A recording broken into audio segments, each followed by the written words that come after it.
Hey, what's up, YouTube world? It is your girl here, Dana Monet, and I am here to do something I don't usually do, but I had to do it because my sis Beyonce released her long-awaited, seventh studio album, Renaissance Act 1. So I've always wanted to do this. I've always wanted to do an album reaction to Beyonce, and I never got around to do it. I would make notes and write stuff down, and it never happened. I had a whole thing written for Lemonade, never happened.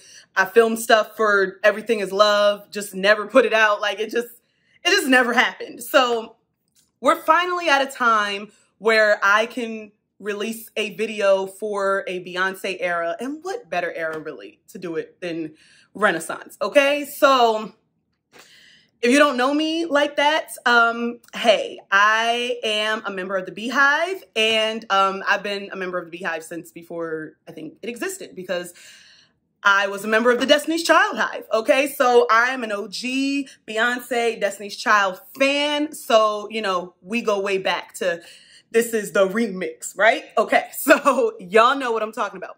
But we're here to talk about Renaissance. And I just have to say, like, just overall, like, I love this album. It's such an amazing body of work. And I have to be honest, and I think a lot of the Beehive is nervous sometimes because contrary to what y'all may think, like, we as fans have really high expectations of Beyonce because Beyonce always comes out and shows and proves and, you know, is better than the last or just a different approach. And it's always something innovative and different and grabbing. So, but I'm always nervous when a new era comes. I'm like, I don't feel like having to deal with the haters. Oh, side note, haters, for all of y'all who don't like Beyonce, who don't like to hear people talking about Beyonce, get off my video. I don't want to see nobody in my comments up, I don't even like her, she overrated. Remember, Beyonce said in her song, Monday I'm overrated, Tuesday on my dick, okay? So all of y'all, bounce.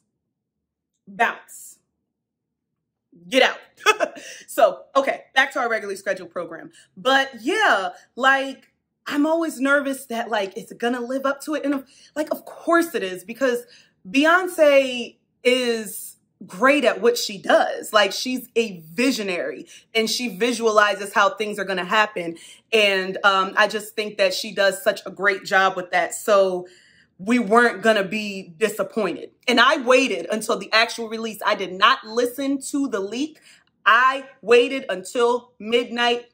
Thank you very much. And got my life. Danced all night. Okay. Another thing, this album, who is it for? It's for the girls, c'est moi, and the girls, like the gays. Like, this album is for y'all. Like this, like this album is for y'all. She dedicated this album to her Uncle Johnny. And she referenced her Uncle Johnny in the album notes. That's going to be when I get my CD, when I get my box in the mail finally. But this is also put on her website so you can see what she wrote about him and how, you know, he was her godmother, so to speak. But, and he made her prom dress. Now, he did unfortunately pass of AIDS, I believe, or HIV. So yeah, so she decided to dedicate this to him. And there's a lot of references to, like, the LGBTQ community on this album, ballroom culture. She's sampled a lot of, like, really famous drag queens on this album. So it's really, really great. It's definitely for the girls and the girls, okay? So if you don't know, then, you know, figure it out. Okay. Yeah, like I said, she represented particularly the Black queer community because, you know, like the white queers and the Black queers. I've heard there's a difference, and I can see there's a difference because I follow a lot of Black queer people, be that on YouTube or Instagram or social media and stuff like that. It's like a whole different world. Like, I was watching a video of a Beyonce reaction. I think they were reacting to Break My Soul. And I love these guys, two gay mats. One is Black and one is white, right? So when Big Frida goes, release your trade, the white mat was like, what is trade? And I was like, I thought all gay people knew what trade was, but I guess maybe that's only like Black slang. Trade is what Lil Murda is on P Valley. That's Trade. It's basically a nigga on the DL. Like, that's what Trade is, okay? That's Trade. All right, so I love that she represented different styles of dance, from house to hip hop to disco to funk to soul, Afro beats, trap, or disco trap as she's named it, and alternative. I just think that it was so inventive. She definitely experimented a lot with it, and I love it. The production on this album is simply insane. Like how the songs, you know, kind of sound like more than one song within one. Like, it's like, especially, well, we'll get to the songs individually, but like I'm That Girl kind of sounds like 3 different songs. Like the way the production was done is sickening. The samples that she chose to use, perfection. Like, I love them. And let's get into these transitions because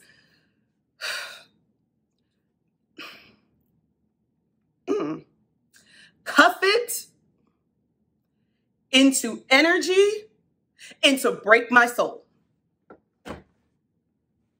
The transitions, girl, like it was just like seamless. It's so seamless. From Cuff It to Energy, it's seamless. And then from Energy to Break My Soul, you're just hearing Big Frida. And then it goes, I'm about to explode. Take off your clothes. Spin it, bust it up, and what you make it go.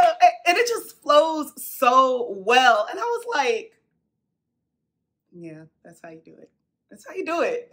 That's how you do it. And, you know, I just adore it. Like, the transitions were amazing. The transition from Plastic Off the Sofa into Virgo's Groove.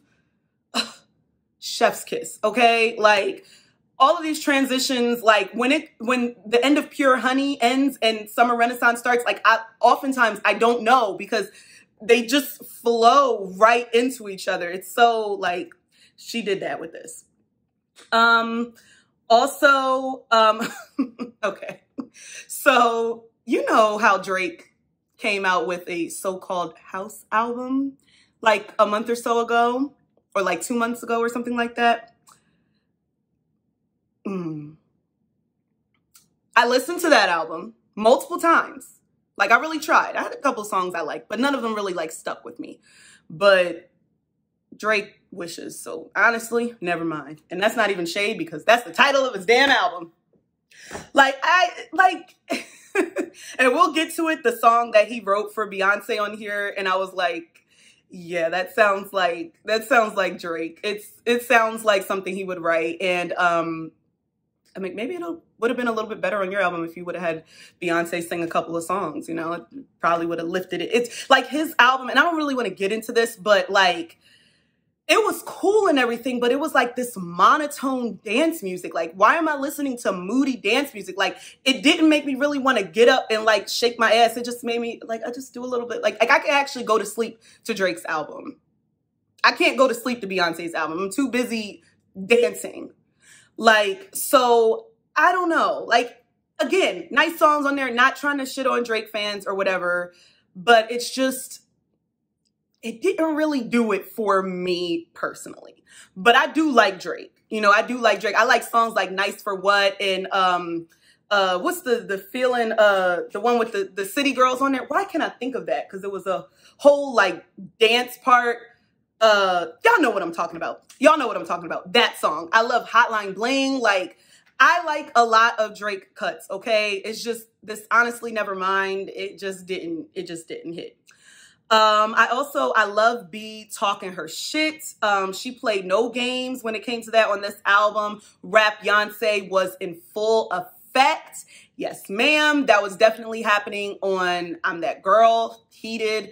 Like, I feel like she did like kind of a rap in every song. Like, even back in like the 70s and 80s, a lot of the singers would do like cute little raps, like, like even, you know, Tina Marie, who she sampled, you know, and they call me Vanilla Child, and she had a little thing. So, yeah, a lot of singers used to do that even back in the day. Like, a lot of the R&B singers did, of course. So, it worked on those like old school sounding songs as well.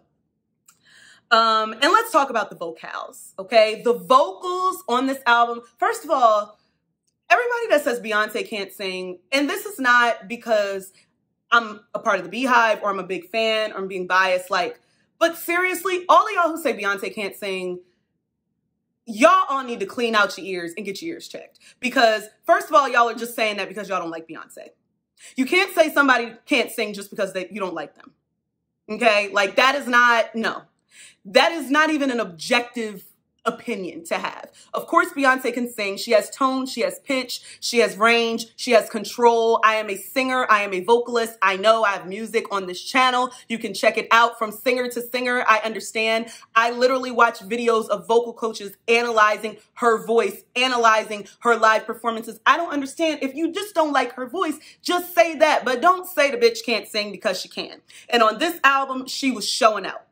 Now, it wasn't in the finally you put my love on top, or like I ain't worried doing me tonight. It wasn't like that, but it was like the textures of her voice and like this yodel and like the different, she was using her upper register a lot, particularly her head voice, and then her lower register, and then the runs, the melisma were just crazy and out of control on this album. Like I have never heard her run like this before. Like a lot of times I'll hear her do these types of runs live, but these don't ever end up on like the studio versions of the albums and stuff like that.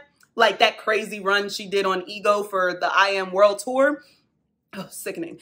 But it's not the same as the run on the actual studio version. Like the live run is better. And that's another thing about Beyonce. Like when she sings the songs live, she sounds better than she does in the studio. So either way, whatever, y'all. But on this album, she was killing it with the vocals, particularly on Plastic Off the Sofa and Virgo's Groove. Like, ugh. Ooh, oh, and harmonies and background vocals and the stacking, like everything. You have to really listen. Like you have to listen to this album with your headphones so you can hear like all of the different parts. It's like 17,000 stems of shit. I don't know how they mix it down to make it sound so nice, but goddamn. Oh, and I just wanted to point out those, like the agility that she has with her runs for me is very reminiscent of Mariah Carey and the transitions that she was doing from her chest voice and the head voice. I can't really demonstrate it right now because my head voice rather is non-existent. I have a chest voice, as you just heard, I could belt, but when I'm like, oh, your love, it's a little raspy. You don't like to have your head voice be raspy, where her head voice was very pristine and on point.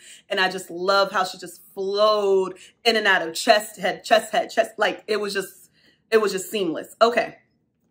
I'm going to do this really, really quickly because there's so many other videos that are specifically talking about this, and the videos are specifically about this topic. So I'm going to keep what I have to say about this to a minimum.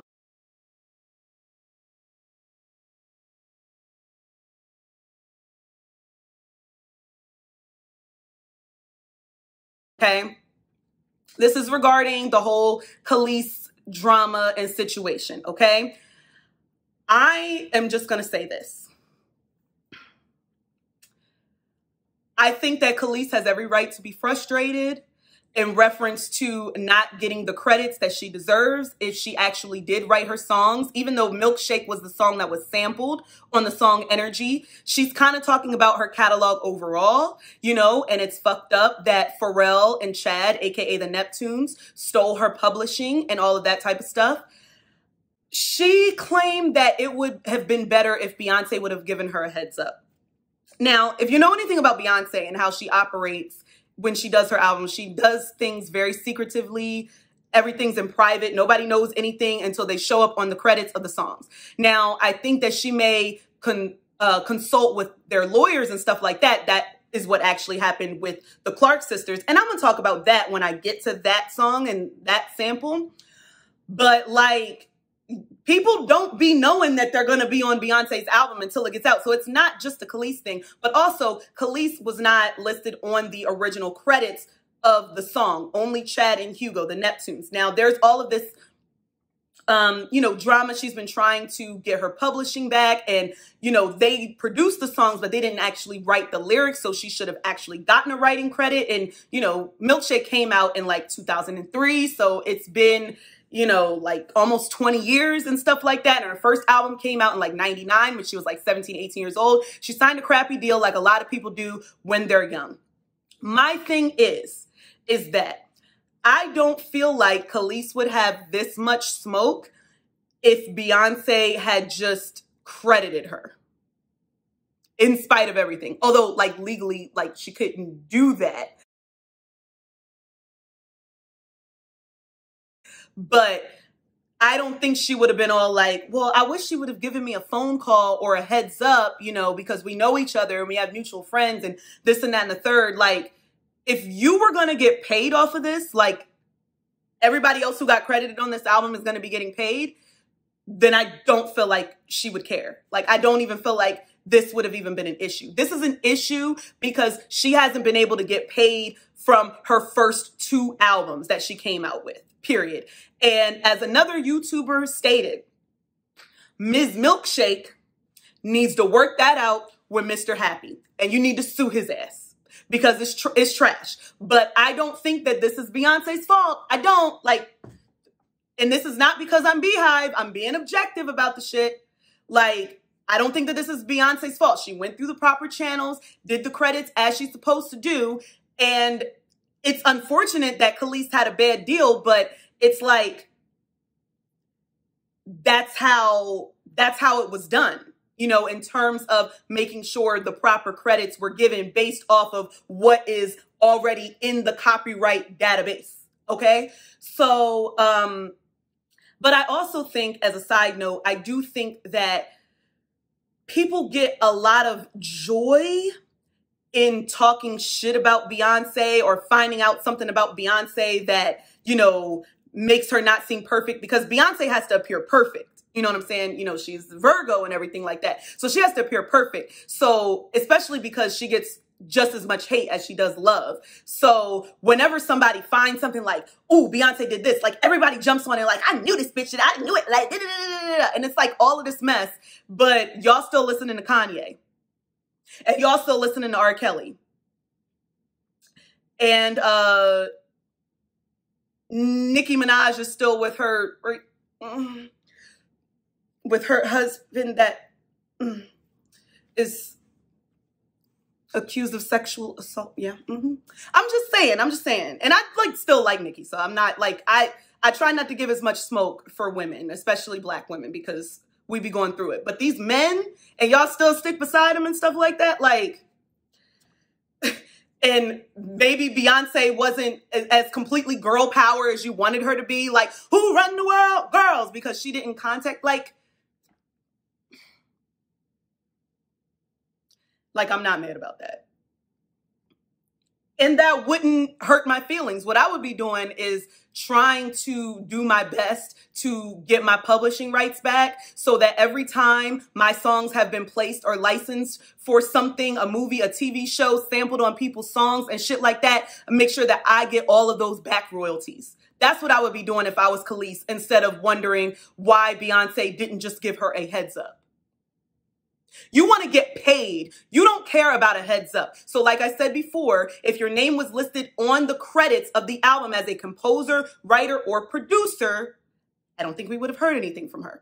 And like I said before, people really get a rise. It's like clickbait about, you know, talking shit about Beyonce and, you know, like, just as much as people love Beyonce, people also love to hate Beyonce. So it's always a great, like, marketing tool.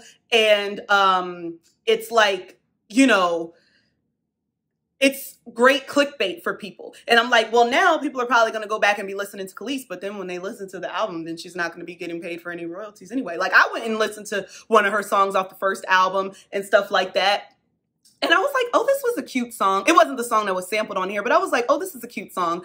But, I mean, like I said before, Ms. Milkshake needs to sue the fuck out of Mr. Happy, okay? And Chad, because, like, that's fucked up. It is. It really is. So I like Khalees. Like, I do. I like her as a person. Girlfriend got a farm. Her curls are flourishing.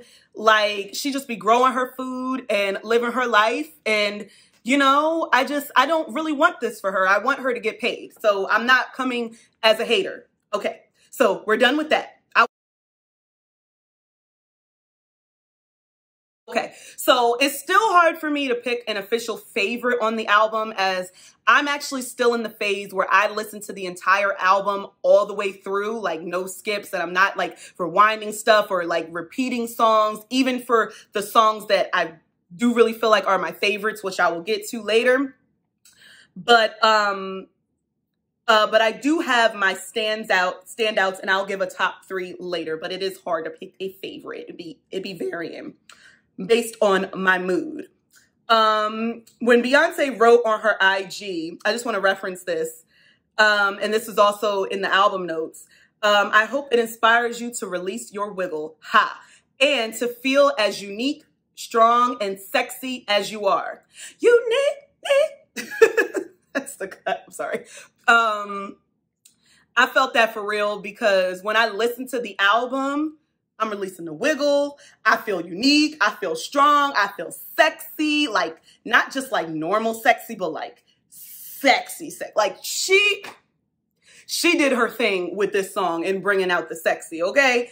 Because I just honestly feel like if you don't feel like a bad bitch after listening to this album, you need to clean your ears and listen again, because this album makes you feel like you are the most confident bitch ever. And as somebody like myself, who is an introvert, who I feel like lacks a lot of confidence, and doesn't necessarily view myself in this like bad bitch kind of way, listening to this album really like gets me on that plane. You know what I'm saying? It just really gets me, you know, feeling myself. I'm feeling myself. Like, it gets me that. And Beyonce is good for songs like that, but like this whole album kind of did that for me. Where are the visuals? Where are the visuals, Miss Beyonce? Yeah, I keep on getting YouTube notifications and almost having a goddamn heart attack thinking that we're going to see like an hour-length film of this or something, or at least the Break My Soul video. You put out a Break My Soul visualizer. They said Parkwood said the visuals were coming, so I'm going to be patient. But like, I know I still need to sit with this album. Like, I'm not in a rush. I just want to know a date. Like, it's helpful since you're giving dates now. Like, I just want to know a date or something like that. That, you know, we can expect a visual or a notification or something on your Instagram story or whatever. Like, I just need to know when the visuals are going to drop. Okay. Speaking of that, she changed the game when that Renaissance dropped. Once again, changing the game. Okay, so tour. I think that she's going to do like some pop-up shows, only performing songs from Renaissance though, in select cities. Like, I would love that, because this album is so full of great music. It was, what did somebody put on Instagram? It was like a sonic overload, or like just a listening overload. Like, it was so many different sounds and so many different things. So I just would really love to see a tour of this album by itself, with little peaks of like stuff that she's done in the past, because I have some good like mashup options that I will mention when I talk about the songs individually. But yeah, but I do think she's gonna do like a big tour once she releases all of the acts. Now, I don't know how frequently these acts are coming by season. I don't really know. We're going to have a winter Renaissance, so she's going to skip autumn. We're going to have a spring Renaissance. Like, but I feel like summer 2023 is going to be like the big tour, but she's going to do like some pop-up shows or something like that. But I don't know how we're fitting Act 2 and Act 3 in here, because I actually do believe Act 2 and Act 3 are albums. Like, somebody was saying Act 2 was going to be the visual album and then Act 3 is going to be the tour. No. She was up in COVID recording. She got mad songs, okay? Act 2 and Act 3 are full-ass albums. I am convinced, okay? We'll do a separate video to figure out what to expect out of those acts, because people are giving, you know, different things. Since this was a dance album and stuff like that, and like feel good, maybe the other 2 acts will be more R&B or ballads. Some people are talking about Act 3 would be a Destiny's Child reunion child. Y'all still trying to speak that into existence. Like, if it happened, great. But I'm not holding my breath. Made me lose my breath. Okay. So yeah, I think there's going to be visuals with each act. Oh, this is why, after listening to the entire album, why I feel like Break My Soul was the absolute correct first single to come out. While I love this album so much and sonically, like, it's so great, I think that Break My Soul is just the most universal, like, mainstream kind of song that she had on this album. Like, really one of the most universal mainstream songs she's had in a long time, because she hadn't really cared about, you know, radio play and shit being a hit, but I think she cared about there being hits on this album. So Break My Soul is still, you know, in the top 10, hasn't left the top 10 since it's come out, with, you know, and there still hasn't even been a video. So kudos to her and stuff. And it's just like such a catchy song that everybody from age 2 to 92 can get their life to. You know what I'm saying? And those are the types of songs that like stay with people, that are catchy, that stay in your head. You know what I'm saying? Like, I would say like A Single Ladies is another one, Crazy in Love, Love on Top. All of those songs to me kind of have that like universal, like fun kind of vibe that all people of all colors, all ages, genders, like everybody loves it. You know what I'm saying? That's what Break My Soul gives. And I think that it was right. And also bringing back another type of music, like house music, to the forefront. So it's still something different for Beyonce, but still very universal, mainstream, radio friendly, you know, all of that. All right. I think like for me, and this is also my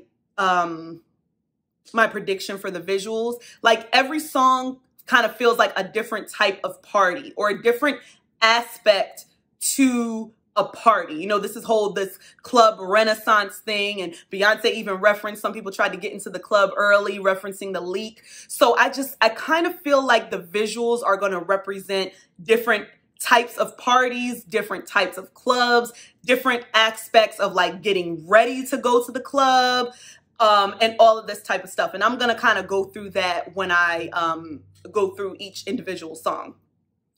Okay, so when the track list was released and the composer, songwriter credits, like we were all like, the Hive was all trying to predict, what is this song gonna sound like? What is this song gonna sound like? Just based off of the title of the song. And it gotta like, you know, when we saw who the songwriters were and composers, some of the things made a little bit more sense, but we were still surprised at what a lot of these songs sounded like. One in particular, and we will get to that when we get to it. Also, I wouldn't be me if I didn't do this, because I'm an astrology queen, okay? I have a song called Venus. Hello. Beyonce released this album during Leo season. And I don't really like to use this word because it doesn't roll off my tongue in this way like it does for the gays. But this album does make you feel very cunt as a woman, you know what I'm saying? And it gets you feeling yourself and all of that type of stuff. And Leo is like the perfect season to release this. My good sis does have her Mars in Leo. Yes, I know that she is a Virgo sun. But for those of y'all who don't know about astrology, okay, Mars in Leo, that's who's on this album. Mars and Leo is all up and through this album. And a little bit of her moon in Scorpio is also up in this album. But that Mars and Leo, that confidence, that I want to shine, I want to step out, I want to talk my shit, I want to look good, like my ass is right, my pretty tiggle bitties and all of that, like that is all Leo, because Leo think they cute. Well, they know they cute. You know what I'm saying? Like they just, you know, so it just is very appropriate for her to release this during Leo season, where it's even more of a possibility for people to shine and people to feel good about themselves and, you know, feel prideful and feel vitality and stuff. The sun actually rules Leo. So it's a very apropos for her to release it during this time. I think that she knows what she's doing. She tries to act like the only thing she knows about astrology is that she's a Virgo sun. I strongly believe she knows more than that, but that's neither here nor there at that point. But I just found it interesting that she's releasing it during Leo season. And it would be interesting to see the moods of the other albums based off of when Act 2 and Act 3 are released. That will be interesting to see if it matches with the stars. Okay? Yeah, and this album makes you feel good, confident, sexy, and like you are that girl or that girl, period. Okay? All right, so I spend a lot of time talking about my overall thoughts of the album, so I'm actually going to do another video and break down each of the songs. So I'll be back. Catch me in part 2. All right? Because we back outside. You said you outside, but you ain't that outside. In case you forgot how we act outside. Yeah.